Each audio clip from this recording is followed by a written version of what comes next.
കുറിശി vision എന്ന എൻ്റെ YouTube video ചാനലിലേക്ക് എല്ലാവർക്കും സ്വാഗതം. ഇന്ന് സന്താനഭാവത്തെക്കുറിച്ചാണ് സംസാരിക്കാൻ പോകുന്നത്. സന്താനഭാവം എന്ന് പറഞ്ഞാൽ ഒരു ഗ്രഹനിലയിലെ 5ാം ഭാവമാണ്. ആ 5ാം ഭാവത്തിന് എന്തെങ്കിലും ദോഷം സംഭവിച്ചു കഴിഞ്ഞാൽ സന്താനങ്ങൾക്ക് കാലതാമസമോ അല്ലെങ്കിൽ സന്താനങ്ങളെ കിട്ടാനായിട്ട് മരുന്നിനെ ആശ്രയിക്കേണ്ടി വരികയോ ഒക്കെ ചെയ്യാവുന്നതാണ്. അപ്പോൾ അത് ആ ഭാവത്തിൽ ഏതെങ്കിലും പാവഗ്രഹങ്ങൾ നിൽക്കുകയോ അല്ലെങ്കിൽ പാവഗ്രഹങ്ങളുടെ ദൃഷ്ടി വരികയൊക്കെ ചെയ്തു കഴിഞ്ഞാൽ, അതുപോലെ തന്നെ ആ ഭാവാധിപൻ നീചനായിട്ട് അഥവാ ബലമില്ലാതെയൊക്കെ നിന്ന് കഴിഞ്ഞാൽ ആ ഭാവത്തിന് ദോഷം പറയാം. അങ്ങനെ വന്നു കഴിഞ്ഞാൽ സന്താനങ്ങൾക്ക് ബുദ്ധിമുട്ട് വരുമോ എന്നാണ് പറയാൻ പോകുന്നത്. പിന്നെ 5ാം ഭാവത്തെ സംബന്ധിച്ച് പറഞ്ഞു കഴിഞ്ഞാൽ, ഇപ്പോൾ സന്താനഭാവം എന്ന് പറയുന്നെങ്കിലും ആ ഭാവത്തിന് മറ്റ് പല കാര്യങ്ങളും ആ ഭാവം വെച്ച് ചിന്തിക്കാവുന്നതാണ്. പ്രത്യേകിച്ച് പറയുന്നത് പ്രജ്ഞ, പ്രതിഭാമേഘ, വിവേകശക്തി, പുരാതനം, പുണ്യം, മന്ത്രാമാത്യതനുജ, പഞ്ചമഭാ, സൗമനസ്യം, അഭിചിന്തിയോ എന്നാണ്. അതായത് അറിവിൻ്റെ അല്ലെങ്കിൽ വിവേകത്തിൻ്റെ സ്ഥാനമാണ്, അതുപോലെ മന്ത്രത്തിൻ്റെ സ്ഥാനമാണ്, അതുപോലെ മനസ്സിൻ്റെ സ്ഥാനമാണ്. പുരാതനപരമായിട്ടുള്ള കാര്യങ്ങളൊക്കെ 5ാം ഭാവം വെച്ചാണ് ചിന്തിക്കുന്നത്. പ്രധാനമായിട്ട് നമ്മൾ സന്താനഭാവം എന്ന് പറയുന്നെങ്കിലും മറ്റ് പല കാര്യങ്ങളും ആ ഭാവം വെച്ച് നമുക്ക് ചിന്തിക്കാവുന്നതാണ്. നമ്മൾ പ്രത്യേകിച്ച് ഒരു ഭാവം ഉണ്ടോ അല്ലെങ്കിൽ ആ ഭാവത്തിലെ അനുഭവങ്ങൾ നടക്കണമെന്നുണ്ടെങ്കിൽ ആ ഭാവത്തിന് ലഗ്നവുമായിട്ട് ഒരു ബന്ധം വേണമെന്നാണ്.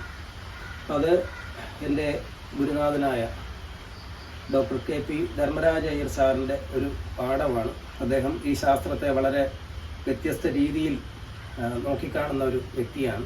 അദ്ദേഹം യൂണിവേഴ്സിറ്റി കോളേജിലെ കെമിസ്ട്രി പ്രൊഫസറായിട്ട് റിട്ടയർ ചെയ്ത ആളാണ്. കെമിസ്ട്രിയിൽ ഡോക്ടറേറ്റ് കിട്ടിയിട്ടുള്ള ആളാണ്. അപ്പം ഇത്രയും വിദ്യാസമ്പന്നനായ ഒരു ഗുരുവിൻ്റെ കീഴിൽ പഠിക്കാൻ സാധിച്ചത് തന്നെ വളരെ നല്ല കാര്യമാണ്.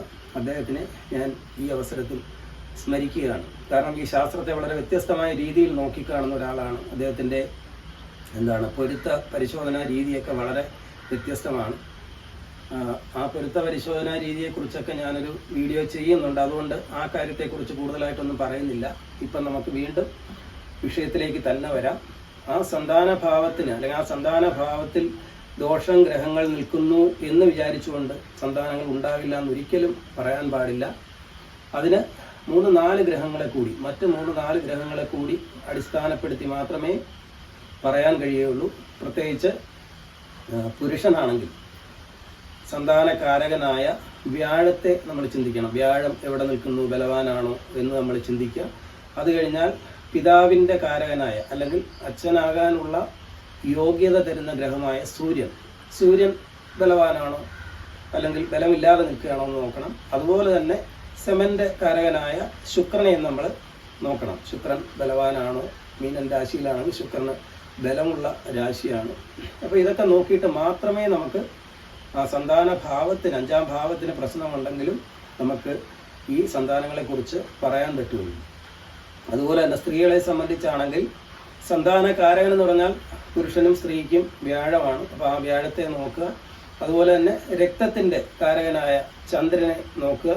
അതുപോലെ തന്നെ ഗർഭം ധരിക്കാനുള്ള ശേഷിയെ സൂചിപ്പിക്കുന്ന ചൊവ്വയെ കൂടി നമ്മൾ നോക്കേണ്ടതായിട്ടുണ്ട്. അപ്പം ഈ 4 ഗ്രഹങ്ങൾക്കും സന്താനകാരകനും ഒക്കെ ദോഷം വന്നാൽ മാത്രമേ, സന്താനഭാവത്തിന് മാത്രം ദോഷം വന്നാൽ ഒരിക്കലും സന്താനങ്ങൾ ഉണ്ടാകില്ല, അല്ലെങ്കിൽ മരുന്നിനെ ആശ്രയിക്കേണ്ടി വരും, കാലതാമസം ഉണ്ടാവും എന്നൊന്നും നമുക്ക് പ്രവചിക്കാൻ കഴിയില്ല. ഈ ഗ്രഹങ്ങളെ കൂടി അടിസ്ഥാനമാക്കിയിട്ട് മാത്രമേ, അതും 2 ജാതകത്തിലും സ്ത്രീയുടെയും പുരുഷൻ്റെയും ജാതകത്തിൽ ദോഷമുണ്ടെങ്കിൽ മാത്രമേ അങ്ങനെ നമുക്ക് പ്രവചിക്കാൻ കഴിയൂ എന്ന് മാത്രം പറഞ്ഞുകൊണ്ട് അടുത്ത് മറ്റൊരു വീഡിയോ ആയി കണ്ടുമുട്ടാമെന്ന് പറഞ്ഞുകൊണ്ട് എല്ലാവർക്കും നമസ്കാരം.